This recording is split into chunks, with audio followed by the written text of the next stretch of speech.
Greetings, adventurer. Welcome to the D20 Academy podcast. I'm Shiloh. And I'm Gabriel, and this week on Gameforge, we're making a Magic the Gathering tabletop role-playing game.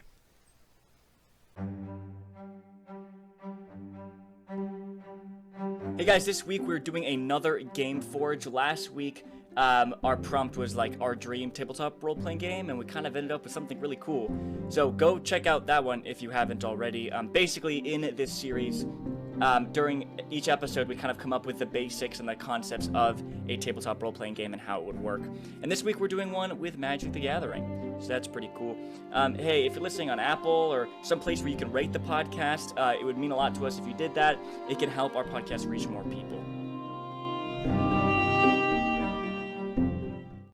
Okay. Hey. Why do you always start us off like you're trying to sell us a used car?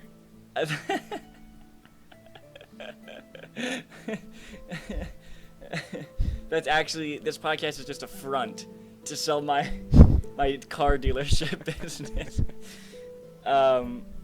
You know, I'm like, I really need that audience in the tabletop role-playing game community. Yeah. You know what I mean? Yeah. No other dealership I know has been able to snag them yet, so I really want to get them under my thumb. So I'm going to start a podcast. Okay, so today we're building an RPG on Magic the Gathering. Yeah. I think Magic the Gathering is an incredible game. We both like it a lot. It's incredibly popular. I love it a lot. Has a lot of content in it. And we would like to see it adapted in multiple ways. Yeah, I'm obsessed with it, actually. I love Magic the Gathering. I always go through like phases where like I'm addicted to it, and then like I don't play it for a while, and then I like get really back into it. Anyway, Magic is awesome. I love it. Big fan of it. I play it with Gabe. But anywho, I think it would make such a cool RPG. And Gabe, can you kind of explain, like, you mentioned it last Gameforge. Right. Yeah, one of the cool things I think about Magic the Gathering is how straightforward and precise the wording is in the cards, which are what are you mainly looking at to reference things if you don't play the game or have never been around it. By the way, Magic is a trading card game. Yeah. By the way. It has a lot of really precise keywords and precise language that detail exactly how things play out, and it's not written like it's a storybook. It's written like a rule book, and it has flavor text as well. I really like the wording and the language that they use on the cards. Yeah, something that Gabe really doesn't like is like when in tabletop RPGs, when they write the rules kind of in a more like a flavorful way, because like it's not exact and it can be obscure and confusing. And I think we both like really love Magic and how precise everything is. Everything has to be so specific. Like, the rules are pretty basic, but like the details, there's a lot of details in the game. When it comes to things like the stack and all that kind of stuff. And so like the game requires these very specific detailed rules. Like it will depend, like if a card text says like do this, and then it's lists like the card has two effects and this effect happens after this effect. Like if they were switched, like it could actually like totally change the way that the rules work. Like it's very specific. And that means that there can be like no confusion over those kinds of things. And I think in games like D&D, like sometimes the way it's worded is like, what? Like it's flavor and rules at the same time, and so it just is weird. Yeah, I get it that like you want to give players something to work off of to flavor their abilities and their gameplay, but you don't have to do that in the rule text. Yeah, for sure. Anyway, so one thing to note is that there is kind of a Magic the Gathering role-playing game in the sense that there are campaign settings for D&D for two Magic the Gathering planes, Ravnica and Theros. And so technically, like, there is, and so that's why I kind of want to take a different approach. Okay, let me real quick, for those of you who are really unfamiliar with Magic the Gathering. Okay, so it's a trading card game. It's developed by the same studio that that now owns D&D. And basically the concept is that you and your friends, whoever you're playing against, your opponent or opponents, it's cool that there's actually an infinite number of, like, players. Like, you can play a 2-player game, you can play a 4-player game, like, you can do whatever you want with that, which is super cool. But anyway, you are all planeswalkers, who are essentially beings who can transport between planes, which are like worlds, basically. Different fantasy worlds.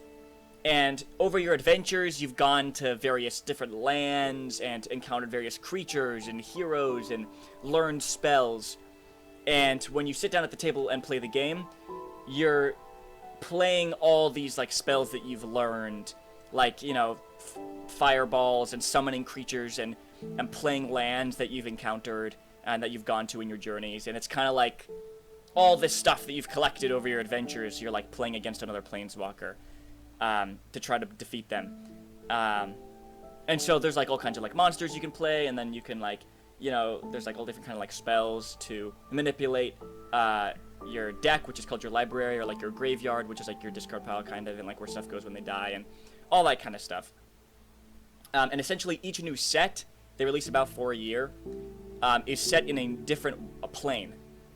And so all the cards are centered around, like, the characters and events and places within that plane. And so the D&D stuff is they have campaign settings for 2 of the planes, so that you could play some of the character. You could play a character, you could play a campaign in that Magic the Gathering plane, which is super cool. Yeah, I think it's pretty sick. Of course, I think it's a great idea. There's a lot of crossover in, like, fans and communities. Yeah. So I think that was a great idea for them to do that.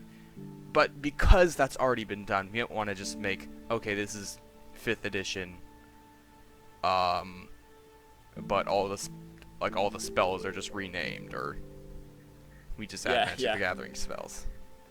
That's the reason. Yeah, I want to take a different approach. I want to make a game that feels kind of like playing Magic. That's also a tabletop RPG. Okay. And to do that, I don't think you play a random little character on a plane. I think in our tabletop role-playing game, you are a planeswalker. And you can travel between these various worlds. And you have access to all, like, these cool spells and monsters and all that kind of stuff. Okay. To me, that's a very different approach than how they have it in D&D right now, which is just like, here's just a campaign setting for a plane. But you don't play a planeswalker, you just play a character who lives on this plane, right? Mm-hmm.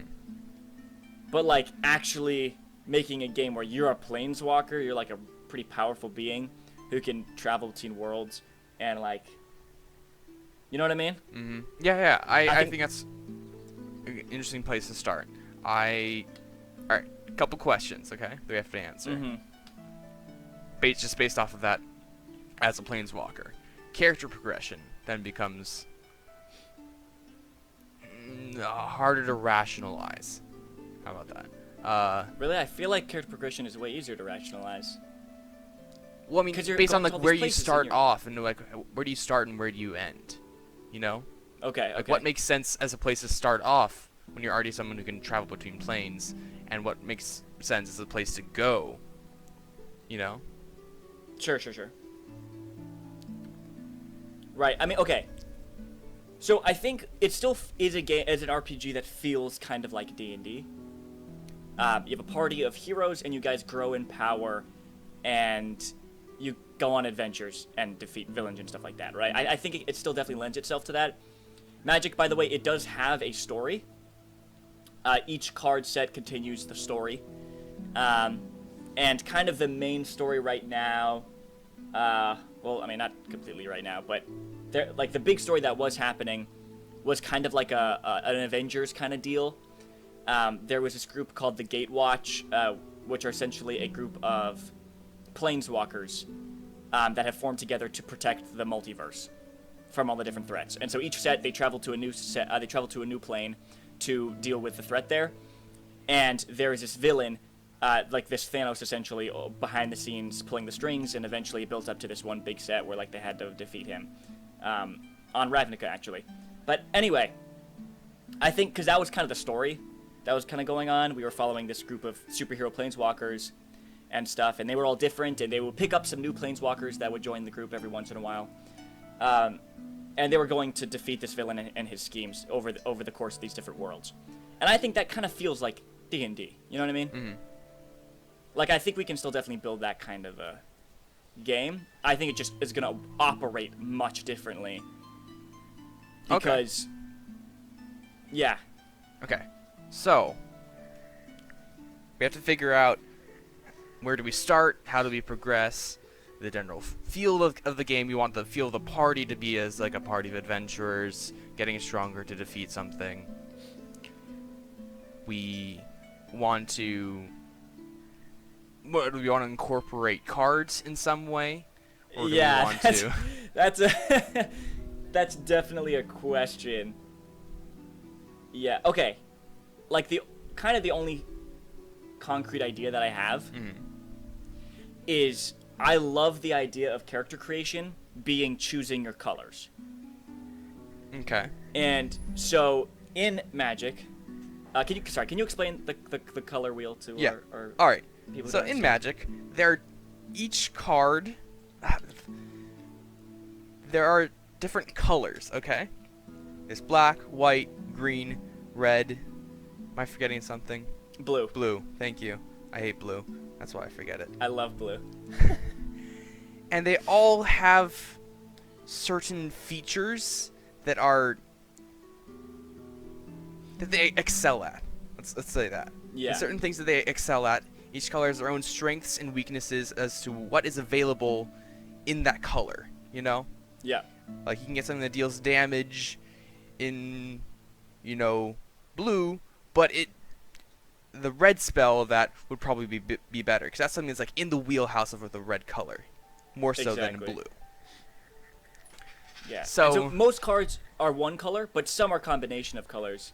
Yeah. Yeah. And there's a lot of things that go into balancing these cards as to what they do and what color they are and how much they cost. But the colors are really important, especially depending on what game mode you're playing. Yeah. But yeah. Also, by the way, you can play Magic in like a ton of different formats. Like, there's different ways to play Magic, which is cool. A little overwhelming, I guess. Yeah, there's a lot to it. But essentially, like, the biggest choice you make, no matter what format, when you're building your deck, you have to choose the colors that you want. Yeah. And so maybe you'll just choose one color, which means you only have access to cards in that color, but, like, you'll have a very strong theme, a pretty synergistic kind of deal. But if you choose multiple colors, you have access to more strengths and stuff, right? For example, green is very good at, like, getting you more mana, which is what you use to cast spells. And so by getting more mana, you can cast bigger spells, and you can get ahead of your opponent by casting more spells and bigger spells with green. And then maybe I also want black with graveyard shenanigans to bring creatures back from the dead and stuff like that. So I'll make my deck black and green because that's kind of what I want to do. Or maybe I'll also, like, throw in white because I want some life gain, or, because each of these colors has, like, a different strength and stuff. And so that's, like, a big part of building your deck, is, like, the colors in your deck, right? Mm-hmm. And so I think character creation being, like, choosing your colors, which gives you access to the various different spells in that color or whatever, or however we want to do it. Like, I think that's what character creation is. Because, like, once again, you could, like, go really hard on, like, one color and become really good at that, or maybe kind of, like, diversify and be in, like, 3 colors, and so have access to, like, all those kinds of strategies, but, like, not be super good at any of them. Do you know what I mean? Okay. All right. So I think that's super cool. Thinking that character progression is going to be in kind of 2 sort of different ways. I'm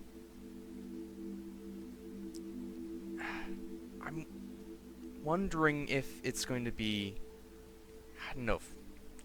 I I don't know if cards is the right thing, 'cause you don't want it to be literally just magic.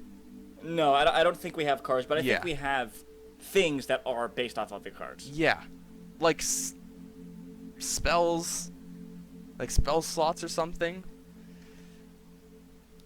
And we could have it so that you know, over time can quote unquote like prepare spells. You're preparing in Like in building your D&D. deck in Magic. Yeah, like building your deck or preparing spells in D&D if you're a prepared caster, or and then unlocking different cards as spells.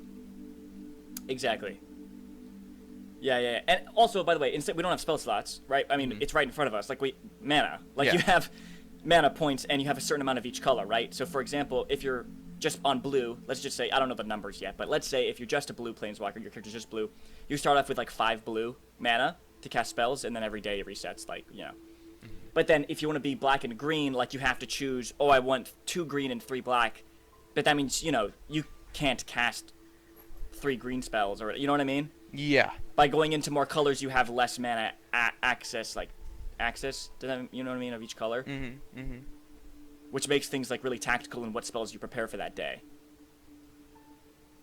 Yeah. And so it ends up working out like some sort of like a spell point system. Yes, exactly. Yeah. But with colors to further restrict it. Yep. Okay. Dude, this sounds dope. I want to play this already. I like this. I like where this is going. Yeah. One thing that I think... Alright. Role-playing is role-playing, if you don't want to, you don't necessarily have to have the most intense, strict rules for things, but how do you dictate, some sort of randomized event, like, oh, do I persuade him or not, Is it strictly just based off of, like, if it's just based off of, like, oh, the DM says, like, okay, I'm persuaded, or I'm not persuaded, or I think that's deceiving enough, or that's not deceiving enough. You mean like outside of skills? Like, yeah. Outside of spells, you mean? Yeah, outside of spells. Are there like skills and stuff like that? I mean, yeah. Because like, okay, so like the Gatewatch, like that Avengers group that I was talking about, they're all people. Okay, so basically what a planeswalker is someone who grew up like on a plane, like a normal person, but they were born with a really rare ability to planeswalk. And you discover it when a really traumatic thing happens in your life. It's called that your planeswalker spark ignites, and you planeswalk to a random plane for the first time. And that's like how you know like you're a planeswalker, and then you can start to kind of define, like, get that power. It's not like a power that once you have it you can like just walk anywhere. I think it is kind of described as like a very, like, you have to learn it, you have to fine tune it so you can land in the place you're trying to go, and like all that kind of stuff. So by the way, I don't think we're like planeswalking a ton. I think that's like a important, like, kind of a bigger ordeal. You know what I mean?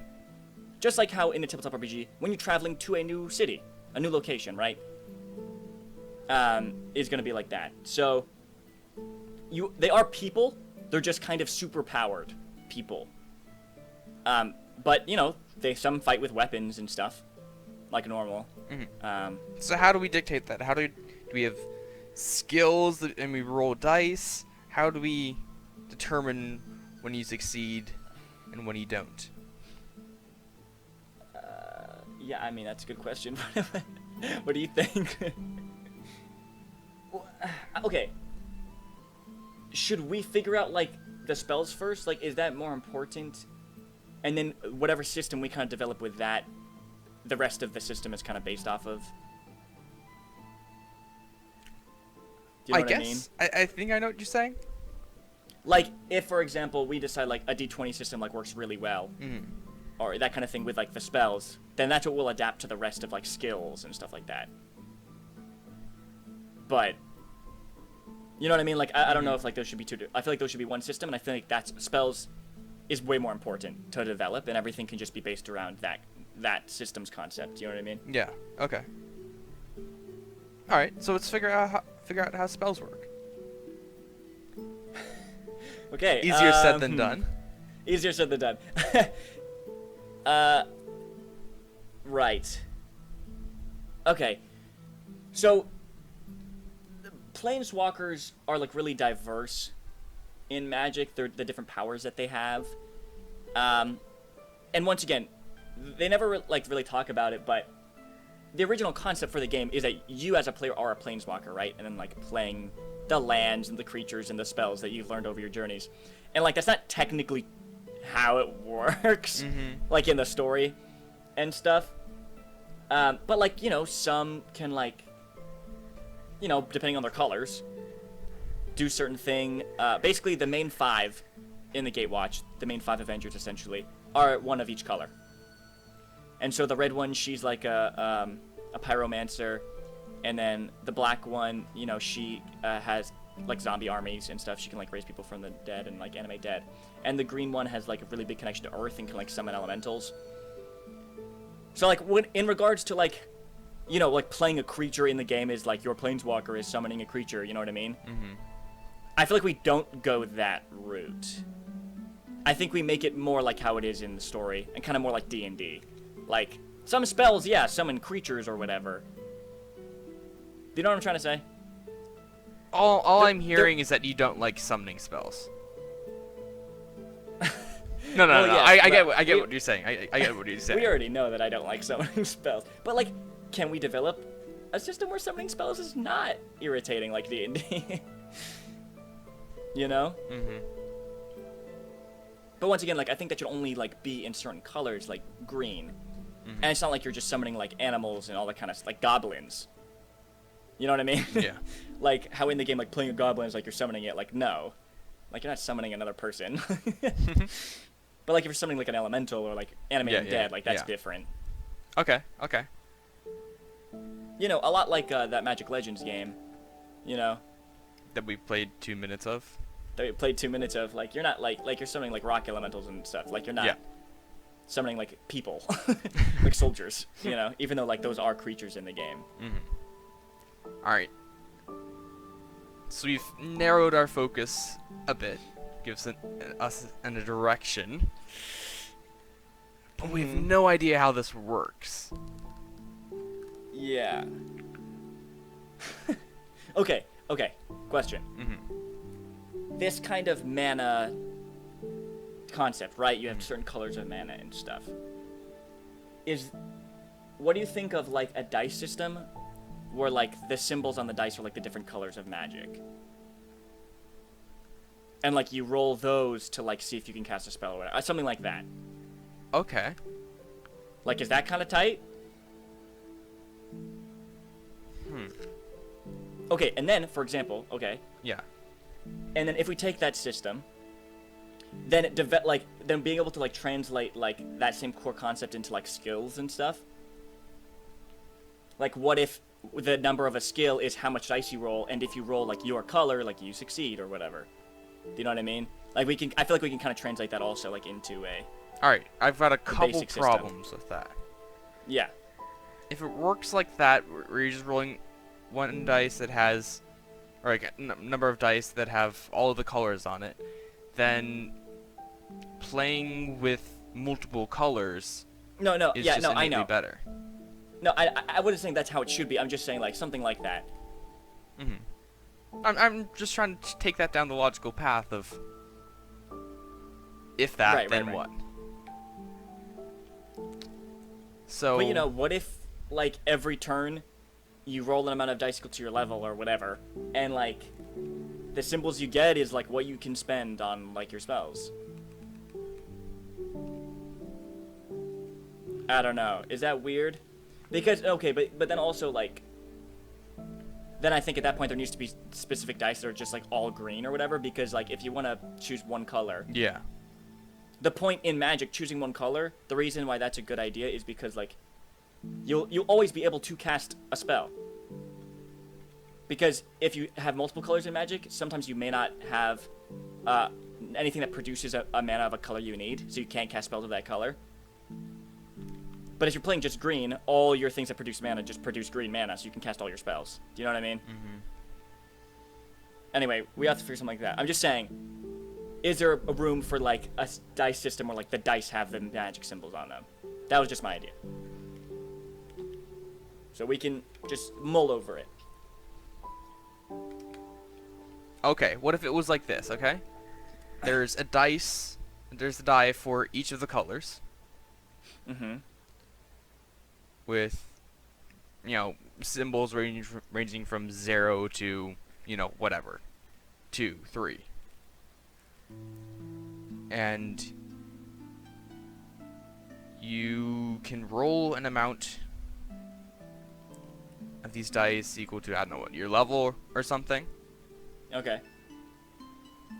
But you can choose which colors to roll, like, each turn. So if you're, like, a multicolored caster, you can... Okay, I can roll 5 dice. I'm gonna roll, 3 green, 2 white.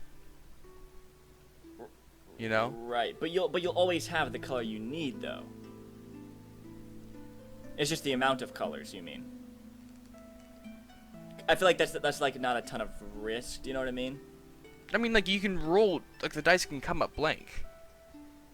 You know? Oh, I see. Oh, yeah. And you might, if you, like, roll 2 white hoping to get, 3 white to cast something. I see what you mean. You might not get that, you know? Yeah. And so, like, if you're just like one color, then you're rolling like all green. Like, high chance you're gonna get the green you need. Exactly. But if you're multicolored, like, rolling like if the spell is black and white, like, okay, I can roll a total of 3 dice. I'll roll 2 white and a black. But like, if the black comes up blank, you can't cast it. You know what I mean? Though I don't think you choose the spell and then roll. I think you roll. Yeah. And then you can choose what to cast. Yeah, depending on what you have. Yeah. Because that's how magic works. You know. Okay, wait. This is like. I'm sorry. Kids are screaming in my background. This is like cool. Like, this is like pretty cool. I think this is pretty cool. Alright, I like this a lot. Okay. So, yeah. We have an idea of a dice system. Yeah. I think from there we can do skills pretty easily, like you roll an amount and need an amount of symbols, you know. Okay, hear me out. Should skills be attributed to, like, colors? In a way. That, like, if you take, like, D&D skills, like, the nature skill is, like, a green skill, just hear me out. Like, a green skill, and then, like, intimidation is, like, red, and deception is, like, blue, right? Yeah. And then, like, maybe... What are black skills? Murder. Murder. Or whatever. But not... I like the idea. I don't know what I'm how trying to you make enough so that each color... No, sure. I think in that way, then it's like, instead of, like, abilities, you have colors, but that doesn't make sense. So that is not what I want to do. So never mind. Speaking of, like, abilities and stuff, like, yeah. What is your character's, like, stats? You know?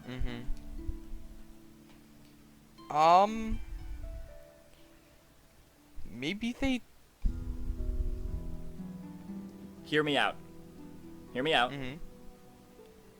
Instead of abilities, you have the 5 colors. So actually, your character is essentially all 5 colors, okay? Okay. And the number in each of those is how many of those dice you roll. So, by putting most of your, like, having blue your highest score, there's a high chance you'll roll, like, blue symbols and stuff. You know what I mean? Does that make sense? What does the score mean? That's how many dice you roll of that color at the beginning of your turn or whatever.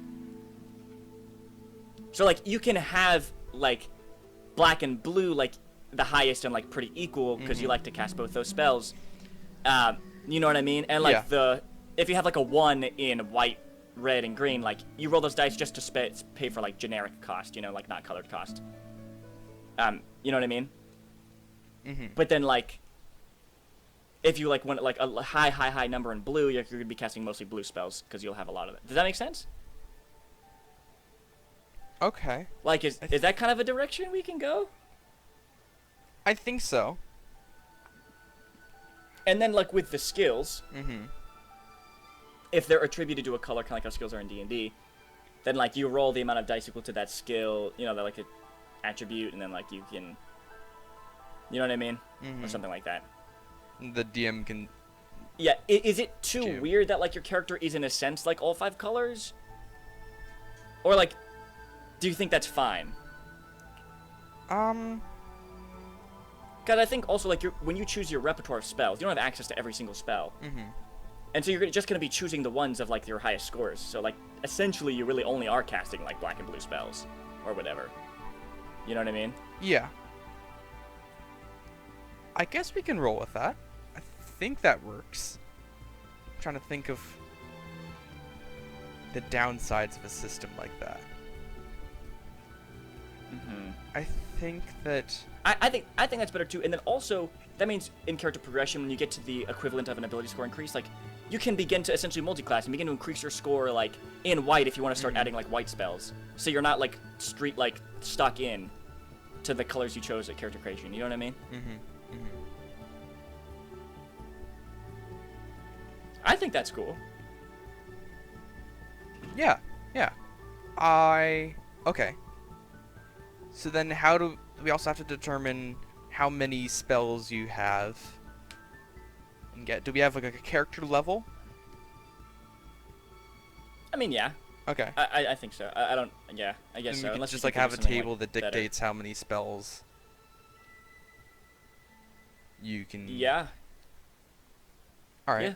So do you have access to any spell that you want? So, do we have like you can have? Do you prepare for a day, or is it like random? Okay, hear me out. So I think we kind of do it like prepared. Okay. So like maybe like every, you know, long rest, like you can prepare a certain amount of spells, but like you know much more than the amount you can prepare. And the ones you know, instead of like spell lists like in D&D depending on your class, I think there is like a generic list maybe or something, and then like your home plane. So like if your character comes from Ravnica, like the spells you know are like Ravnica kind of spells, or like Theros spell. Does that make sense? Like those are the starting spells that you know, and then I don't know, maybe over the course of the game you can learn other ones from the places you go to or something. I don't know. I think that's kind of cool though. That adds like a third element to like character creation. Like your colors and like your home plane dictates what spells you know. That is interesting, actually. Alright, so there's like the basic lists of, you know, blue and red spells, but because you came from, you know, Theros, you get access to...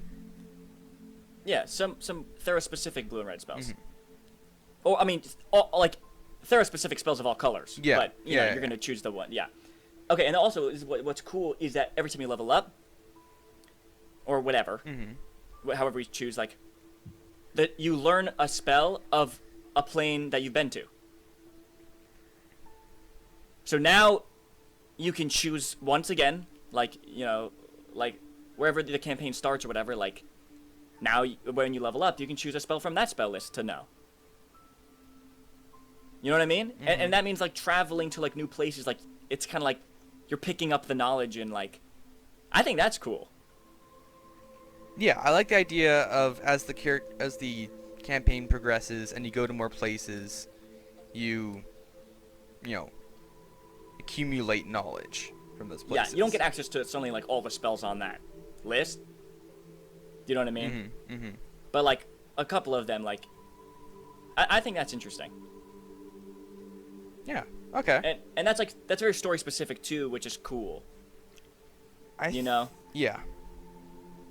All right. So here's my question now. Yeah. How do we make each color feel unique enough so that gameplay isn't like the same no matter what color you choose, and also have it be balanced with each other, with and against each other? You know? Yeah. First off, the colors in Magic are not balanced. Like blue and black are like really strong, and white is like the worst by far. by the way. I mean, it kind of depends on the format you're playing and stuff, but And there's so many things to take into account. Like, you're not just like having a bunch of creatures out on the board. Like, your health is your health.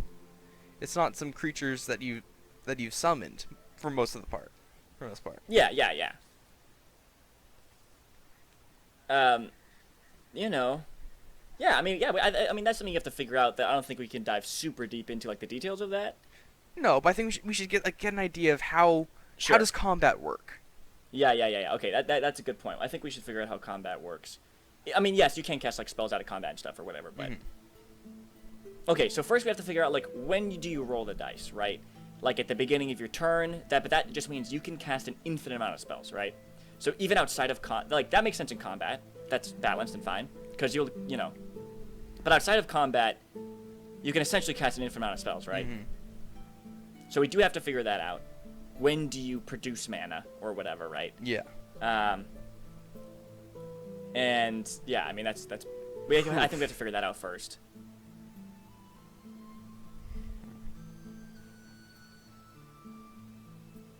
How is people's power limited in like the story of Magic the Gathering? Because I'm not super familiar with it. Yeah, it's. Is it just like, oh, unclear. they get tired? Yeah, it's unclear. I mean, they kind of have like infinite magic in the sense like they can always like cast like a cantrip, I guess. But like it is explained like when they do like a powerful spell, like it takes a lot out of them. But you know, it's like fantasy story, like. Yeah. Yeah, like they get tired. And obviously you can't have that in a game, so.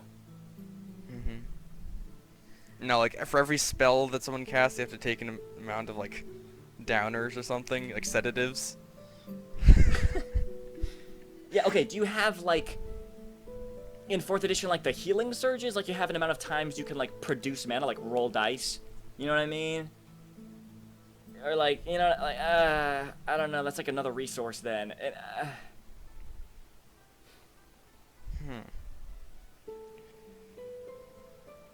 Okay. In Magic, mana is produced from like the land. So like the land is like very magical in the sense that like when red planeswalkers are like in a volcano, like their magic is like amplified and stuff like that. And I guess like when a black character is like in a graveyard. But I don't think we can do something like that. That's just weird. Yeah. But like. Okay. Yeah. What if?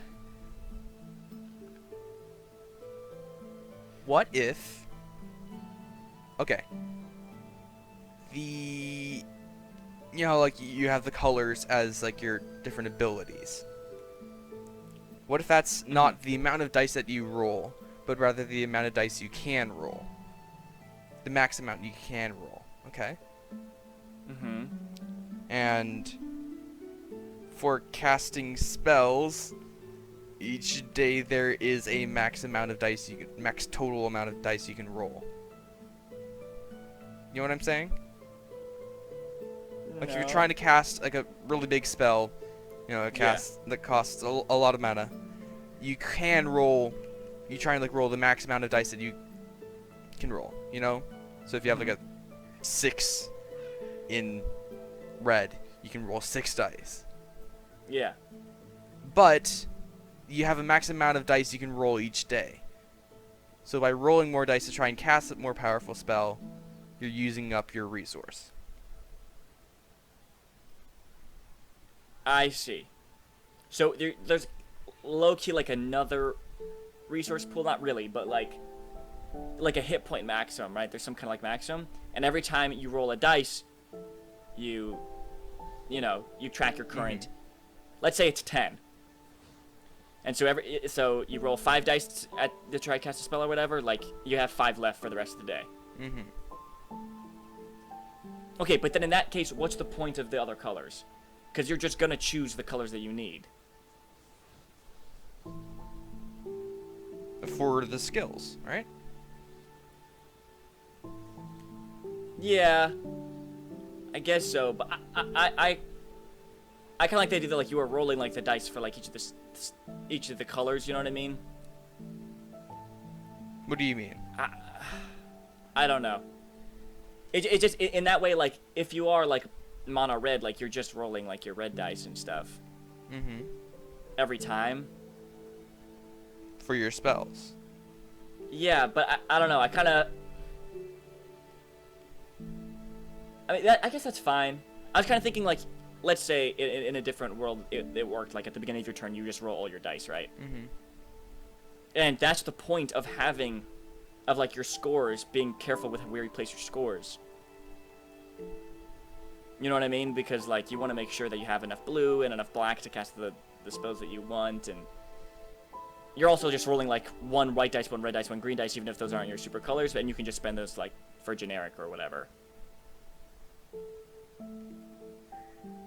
But like I feel like in this way, like it takes away. Do you know what I mean? What does it take? I don't get what it takes away. Like if you could roll a maximum of like 10 dice in the day, and like you have a 3 in blue and a 3 in black or whatever, like when you want to cast a blue spell that turn, you're just gonna roll like your blue dice. But on the other hand, like you roll all your dice, and like depending on what you get, that's what you have to now choose what spell. I thought we wanted characters to like, specialize in a color or 2 colors or. Yeah, but if you have more in blue, you will be rolling more blue dice, and they have a higher chance of getting blue symbols. But like you don't know for sure. I mean, it's the same. I don't get what you're trying to say. I don't see how that changes at all. If you're trying to cast a blue spell, then you're going to be rolling blue dice. But if you're trying to cast like a blue and red spell, then you're going to be rolling blue and red dice. Yeah, but I like the idea that you don't know what spell you're going to... Like, you have to choose the spell you're going to cast based on the colors you're dealt with. The colors that show up on your dice. So, I was under the impression we had a die for each color. Yeah, okay, yes, yeah, we do. And so the blue dice has 3 blank sides and 3 sides with a blue symbol on it, right? That's true for all the dice, let's just say, for example. Okay. And you have a 3 in blue, a 3 in black, and then 1 in the other 3 colors. And, at the beginning of your turn of combat, you roll all of these dice together. And based on the symbols you get, now you can, like, choose a spell. And the spell has to be able... You have to be able to cast it with the colors you have. Does that make sense? You don't know what spell you're going to be able to cast because you don't know what symbols you're going to get. And if you rolled no blue, like... Bummer, you can't cast a spell that has a blue in its casting cost this turn. Do you know what I mean? If you have... And now, if you make your blue score really high, there's a very high chance it'll produce a lot of blue symbols. But that's not always... You know what I mean? But in that way, then you're going to have less to cast other color spells. Does that make sense? But if you always, like, choose the color, then you're just going to choose the color that you need. Which is fine. It's just a different way of playing. That's more like, I know what spell I'm going to cast, and I'm just rolling the color. This is like, I don't know what spell I can even cast yet. I have to work with what I'm dealt with. Yeah, okay. I see what you're saying now. I see what you're saying now. I get it. You wanted to leave that, like, the doors open so that you adapt to the situation. You have to adapt, because otherwise you're just, like, swinging your sword every turn like in D&D, which gets boring. But this way you have to adapt, and maybe you're doing a different thing every turn because of the colors that you get. You know what I mean? Yes. I have 2 things. First, that would mean that we need to have... With what I was saying is where you choose a spell to cast, and then you roll the appropriate dice that you think is appropriate to cast the spell, and if you get enough, then you cast it. Right. That has its own built-in, like, DC, you know? It has its own difficulty rating, you know? Sure. And if we don't have that, then we need to introduce it in some other sort of way, because if, like... I think, like, it doesn't feel as rewarding if you can just, like, oh, I'm really good at getting this spell off that does damage, so you can just get free damage every turn, you know? Yeah, I know what you mean. We do need to find a way to limit that. Even what I was saying, there's no limit to that. Like, at the beginning of every turn, you roll a dice. Like, what? You have infinite mana all the time then. You know what I mean? In that sense. Outside of combat, at least. And... So, yes, there's still a way to limit it. Also, I feel like there is kind of a DC built in the sense that, like, the spells you prepared, like, when you roll those dice, you don't have enough to cast a lot of your spells. Maybe you can only cast some of the minor spells that cost, like, that are really cheap, that don't really have a big effect or whatever. Or maybe you can't cast anything at all. Like, I feel like the DC is still built in. I just feel like it puts more emphasis on choosing scores for your colors. Like, that makes that more important, in my opinion. I just don't... With the other version, like, I just don't see the point in, like, having different scores in your colors. Like, I don't really understand the point in that. Does that make sense? What do you mean, having, like, investing in colors that you aren't going to be using? Yeah, because the other one we're talking about, like, let's say you have, like, you can roll a maximum of 10 dice a day. Yeah. Like, what's the point of scores in your colors? At all. That's the max amount of dice that you can roll at one turn of that color. Okay.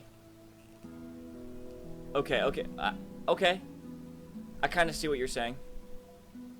Yeah, so like, if you have if 3 you in do red, you can roll 3 red dice max per turn. Right. Okay. So that, like, if you are monocolored, you can cast bigger spells. Yeah. I see what you're saying. And if you don't, and you choose the spell beforehand, and if you don't get the colors, you can't cast it. Or, yeah, that just seems so bad. Like, so dependent on the dice. Like, what about, like, you can still roll, but then depending on the colors, you can still choose your spell. Then we need to have some more sort of way to see, like, if it hits or if they fail a saving throw, you know? Yeah, that's a good question. Like, should we have that? Or, like, the spell just goes off if you get the colors that you need.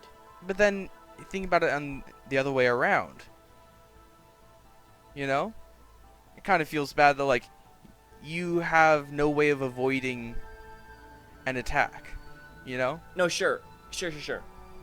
But, I mean, even with the other version, which I don't know my opinion yet, which one I like better, like choosing a spell and then seeing if you're able to cast it. Even with that, should there be some sort of, like, resistance or whatever?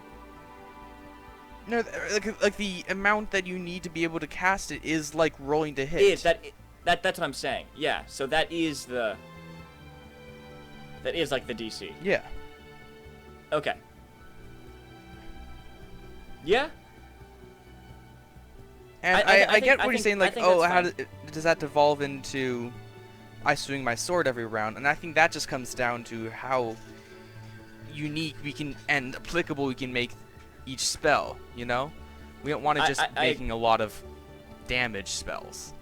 I agree. And also, like, a lot of the colors, like, don't do damage. Yeah.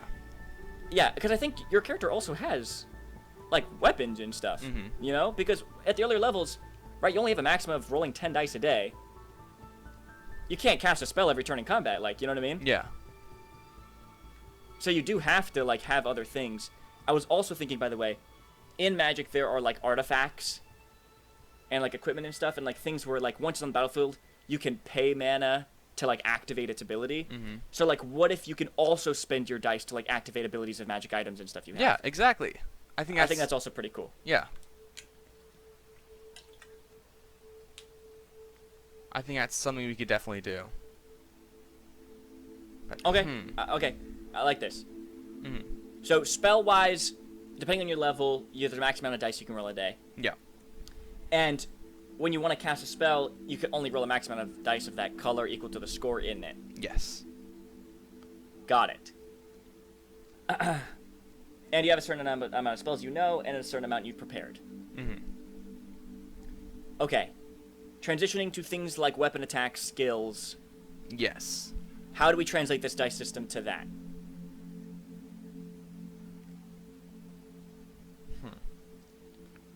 I think it's a bit harder to choose what colors attributed to what skill with, colors instead of strength and dexterity and... I mean, yeah, kind of. I don't know. I think that's kind of cool. I'm looking up the color pie magic right now. So like white is peace, law, structure, selflessness, equality. Blue is knowledge, deception, caution, perfecting. Black is power, self-interest, death, sacrifice, uninhibition. Red is freedom, emotion, active impulse, destruction. Green is nature, wildlife, connection, spirit, tradition. I mean, I think we can kind of have things where, like, blue is kind of like the intelligence ability. You know what I mean? Okay. I think there's room for... I think it's possible to do that. What's athletics? I would say red or green. Or do we have it... that's so much simpler. We just use, like... Oh, like, what's, like, what fits the situation, you know? Oh, okay. No, you're right. You're exactly right. Okay, here's what you do. Each skill has its own score, okay? Mm-hmm. And skills are not attributed to colors. Okay. When you make a skill check, whatever the skill is, like what the activity you're trying to do. Yeah. And then how you're applying it is the color. You add those. That's how many dice you roll. And the DC is how many amount of symbols you have to get. Yeah. 100%. Okay. But for the skills, like, what dice are you rolling? Just the same as whatever color you chose? I mean, it doesn't really matter. Yeah, it doesn't really matter. It doesn't really matter. Okay. Yeah. I think that That's works. cool. Yeah. I think that works. Yeah. And so then you have to, like, explain to the GM, like, how you're doing it. You know what I mean? Is this color? Okay. Okay. All right. So we got that figured out. I like that because Right. that's like one of my... I really like thinking like, oh, like, I want to make like a strength intimidation check. Like that, I don't know, just like... And describe how I do it. That's really cool to me. I know what you mean. So I like Okay, that, what about- how we do that with skills. How do we do weapon attacks? Uh-huh. Yeah, this is a bit different. Yeah. And, like, because you'll also be fighting, like, monsters and stuff, so, like, all their claw attacks and all that stuff, right? Mm-hmm. Do we have... Okay. Spitball in here. We have weapons of each color. Right. And then, like, colorless ones that are just worse? Yeah. Okay. What do you roll for colorless ones? Your lowest score? Maybe. No, the thing is...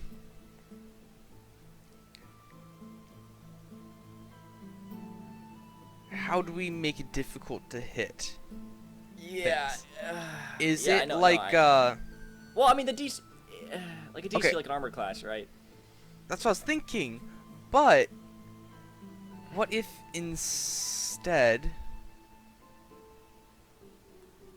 It was, like...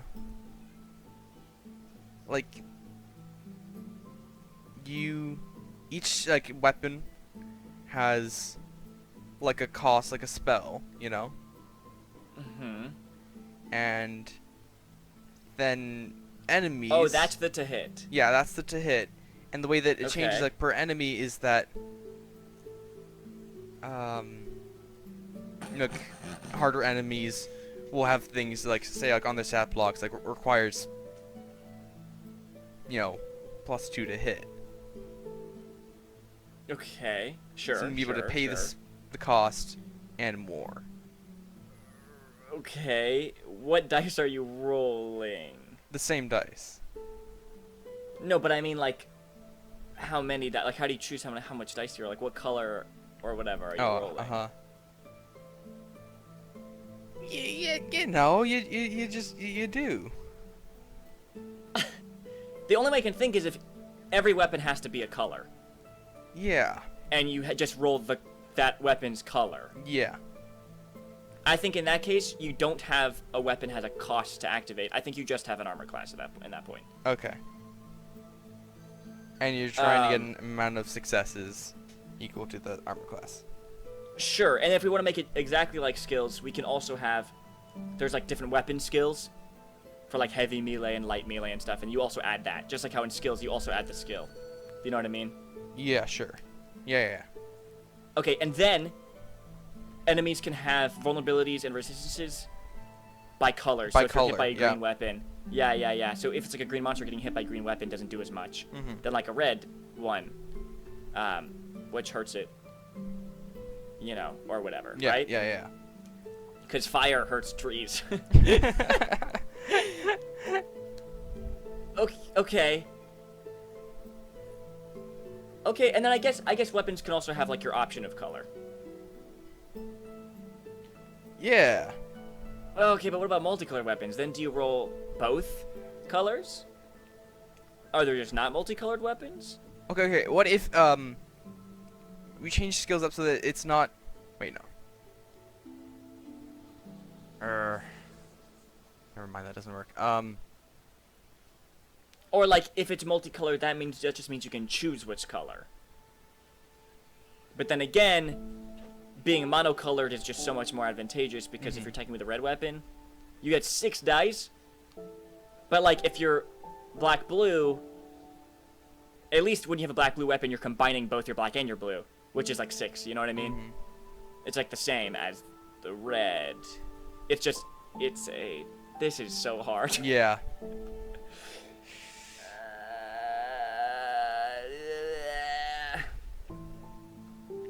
The only way I can think is that weapons are not colored.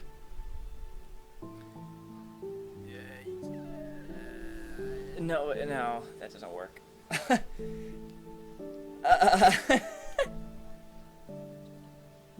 I have no idea how you do this. Yeah. This part is rough. Like, This is definitely a rough one. yeah, the weapons.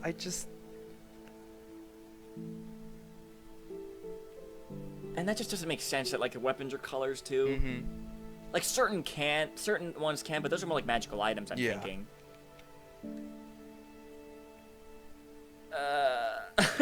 What if, Uh-huh. in addition to the colors, we add another Oh boy. skill Okay. or whatever ability of colorless? You know? No, I already hate. No, I don't Yeah. think this is gonna work already.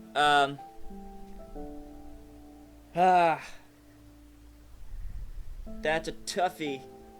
Is a toughie. That's a real toughie. I honestly don't. I can't think of anything. I was thinking like we could attribute it the different weapon skills to the colors, but that's still weird. What were you gonna say? No, mine doesn't make much sense either. I think this is one of the ones that we gotta say that we'd figure it out if we actually started building this game. We'd figure it out eventually, but I don't want to get stuck on. I don't want to get stuck on this. Kind of for now. stuck on this point here. Weapon attacks definitely... Yeah, but like skills, cool, makes sense. Spells are all cool. Wait, so if we're doing like, so are we doing to hit then? Like, you have to get a number to hit? Or are we I don't know. still We haven't keeping the figured out how cost? weapon. Right. Well, you were saying that the DC is built into the cost, right? Yeah, but that. Then we're saying like, oh, but that doesn't work with weapons. Yeah, it doesn't really work with weapons. Because spells are something totally different. They're much different. Like in D&D, like spells and like weapon attacks are kind of similar, but like in this, I feel like spells are quite different. Like they do just a ton of different stuff, and I feel like they can work differently. Mm-hmm. Since it's like built around spells. You know what I mean? Okay. I think that's fine and cool we have so far, other than like weapon attacks, which we'd have to figure out. Yeah. I think we should kind of break down just a bit, like, the kinds of spells that you would find in each color, or like, you know what I mean? Mm-hmm. Mm-hmm. Okay. To kind of get a good idea of that. So we'll just go in color order, starting with white. Obviously. Healing. Healing.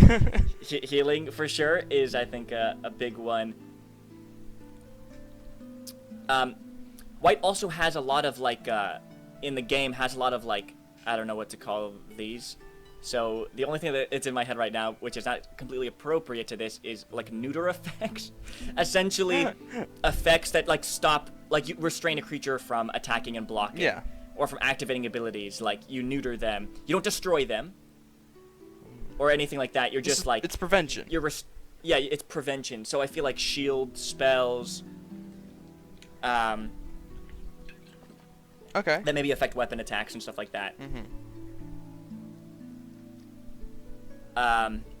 Yeah, white is a color of peace and law and order and structure as well. Also, white is kind of like the go wide strategy, which is a strategy where you have a ton of creatures. Whereas other colors like green are typically go long, which is like you have a couple big creatures. So I think maybe also like buffing effects for your whole party. Stuff like that, that feels white. Whereas green spells may be more like giving one person like a singular big person boost. buffs. Gotcha. Yeah. Okay. Alright. Cool. Next up is blue. Blue, I think, you know, we can obviously get some like battlefield control kind of things going on. Yeah. Charm effects for sure. Charms, yep. You know, how would you kind of represent like gaining knowledge? Because like in the card game, it's like looking at the top of your deck or like drawing cards. You know, like maybe do they gain access to more spells, maybe, or stuff like that. You know what I mean? Yeah. Something like that. Though that's not like a spell. That's just like a blue class feature essentially. Is like, but it's not doesn't exist. We don't have like classes like that.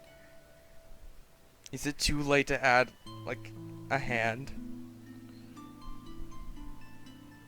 No, I mean we're an hour in, but we're an hour in. I'll hear you out. Because I think we can add sort of the spirit of what you're talking about, of how each turn is going to be different, because you're not always going to have the exact spell that you want, or exact same spell each turn. If what you have available to you is kind of randomized. So there's cards in the game. I'm just throwing it out there. Yeah, like, kind of I'm digging this, though. It just, you know, is it just like magic? Yeah, it's not just magic cards, you know? Yeah, I mean, it's not a role-playing game where we role-play and then we go into combat. It's a normal, modern game, you know? Yeah. It's not that. No, for sure. I mean, because obviously, like, the spells, like, even though it may have the same name as, like, a magic spell, like, the rules are different in this. So. Yeah. I mean, that's kind of dope. Isn't it? Okay. So then here's the thing. You don't have a maximum amount of, like, dice you roll, right? It's just the amount of cards in your hand, right? Or how does it work, then? That's the thing. If we now have a hand, things are a bit different. Yeah. We're an hour in and we're reinventing things. Yeah, I don't think. Yeah, I just don't think that we have time to. But it's super cool. That is pretty cool, and if we ever come back to this, I think that's cool. But yeah, I mean, blue. You know, charm effects, counterspell. Counterspell. Obviously, blue is the color of counterspells. Also, fly. Fly is like white and blue. Oh yeah, that's what I was gonna say. Sorry. Big thing. I really want to incorporate keywords into this. having vigilance and having trample and flying and stuff like that. Like, is there a cool way we can do that? Like, if that's kind of like the last big thing we talk about today, Is the keywords? I would love to figure that out. Yeah. Okay. If we can somehow incorporate that.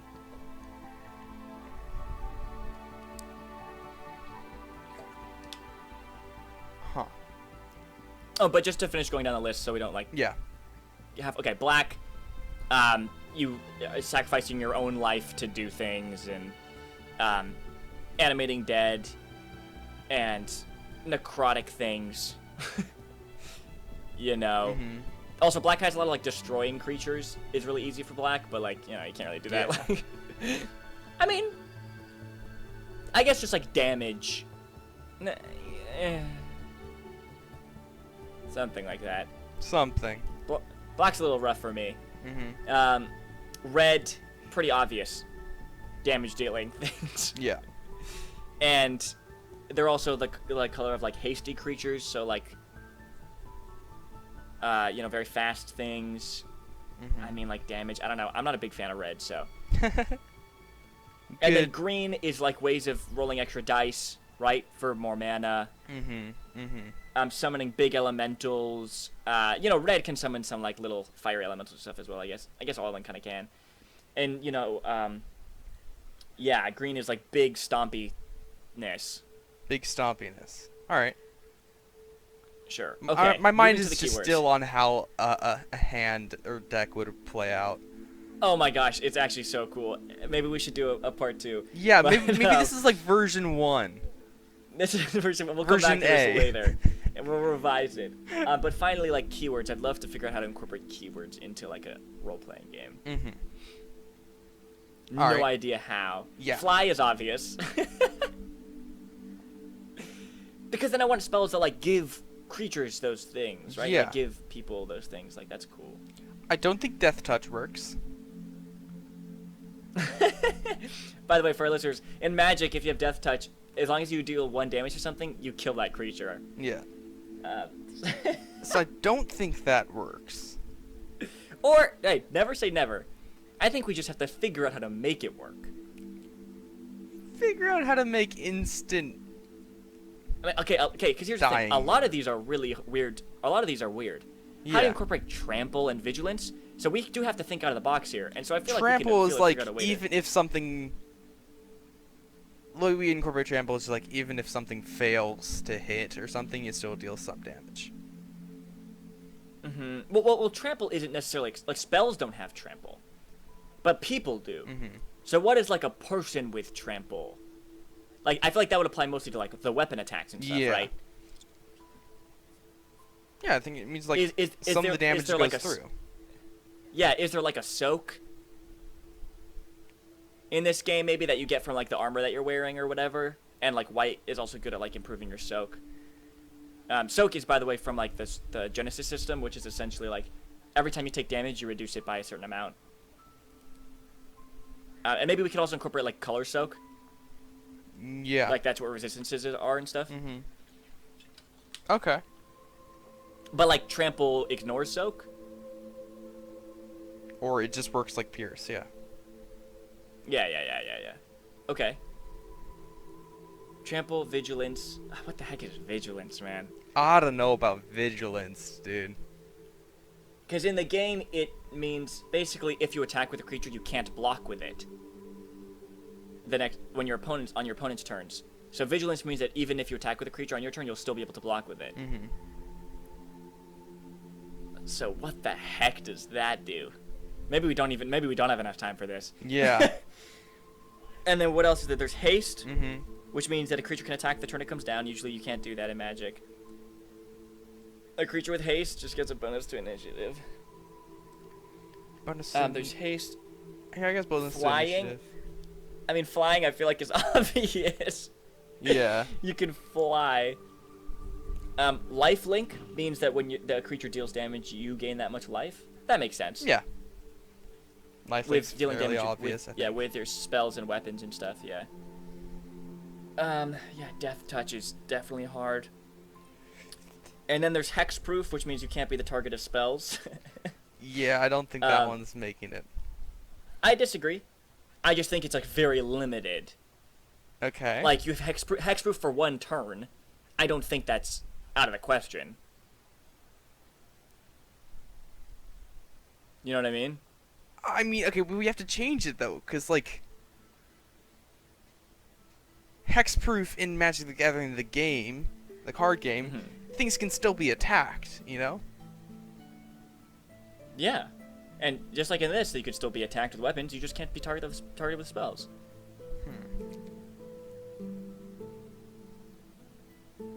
I think that's actually one of the easiest ones. I feel like that's pretty obvious.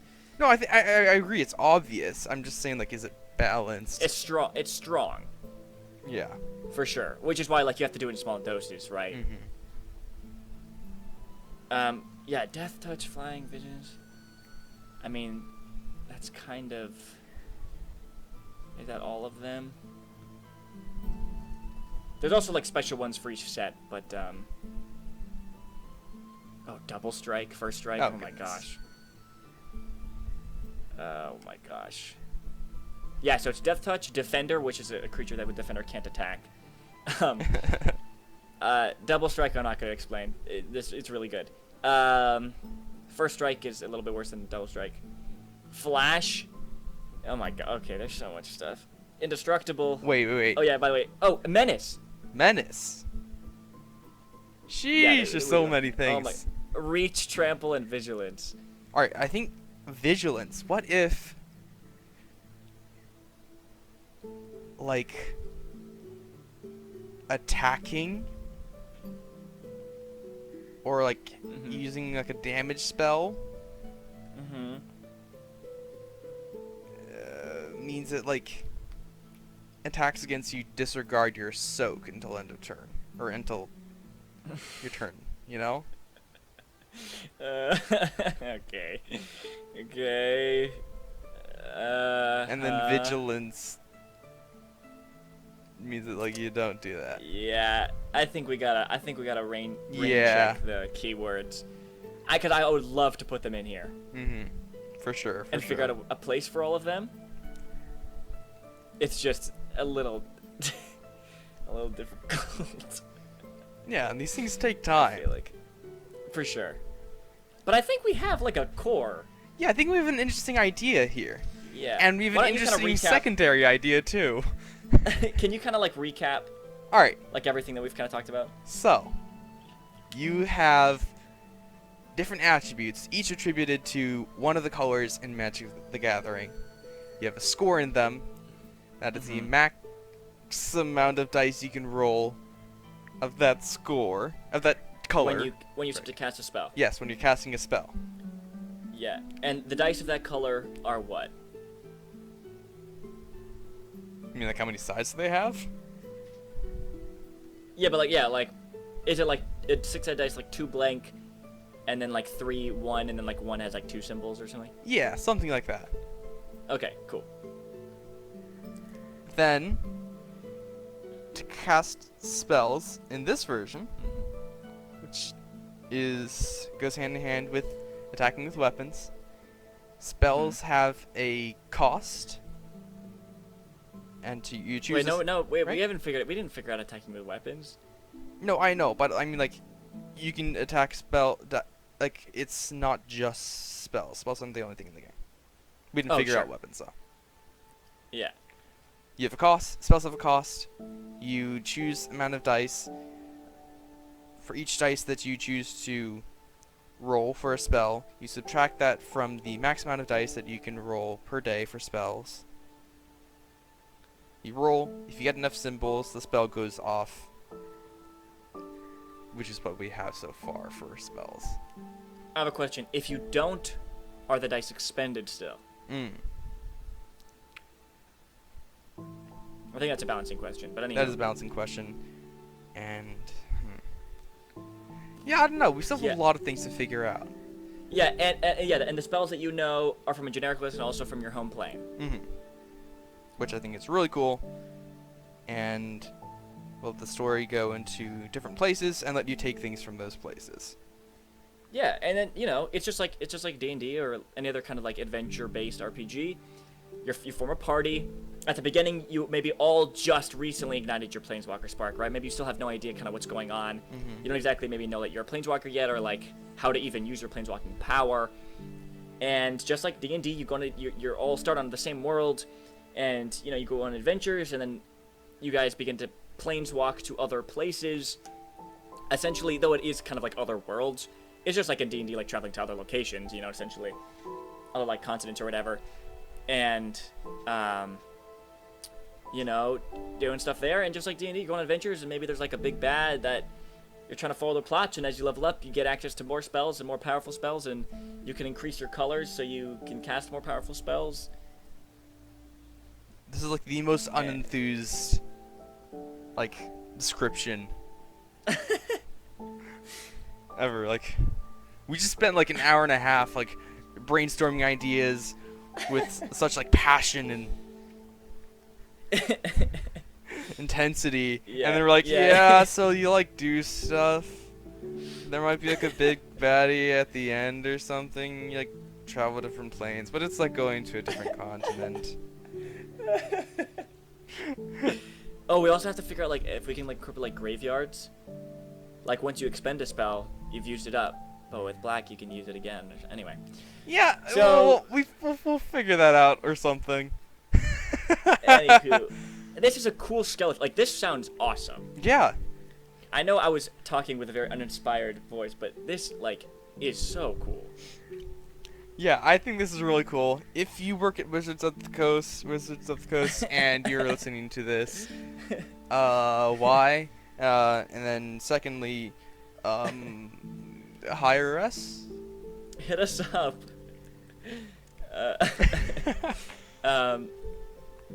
But no, I mean that's a really dope start. I do want to come back to this one day, I think. Yeah, this is one that I really want to come back to. If you have ideas that you thought of while we were talking, like how to do weapon attacks, we'd like that. You know, talk to us on Instagram at d20_academy, DM us or comment on one of our YouTube videos. Get into our Discord, we discuss with us there, and also like let us know if you enjoyed this and like you do kind of want to see the progression of this game, and if you're interested in seeing what else we can do with this, and if we come back to this, you know, incorporating keywords and a hand of cards. Oh my gosh. That's like a whole nother ballpark. Yeah, that's a whole different thing. Yeah, so let us know. Let us know. Okay, cool. All right. Any final words of wisdom?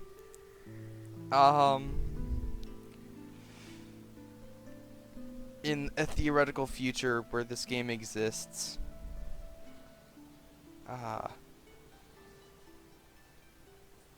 what is like the commander version? This is the commander version. This is the commander version. You know, sure.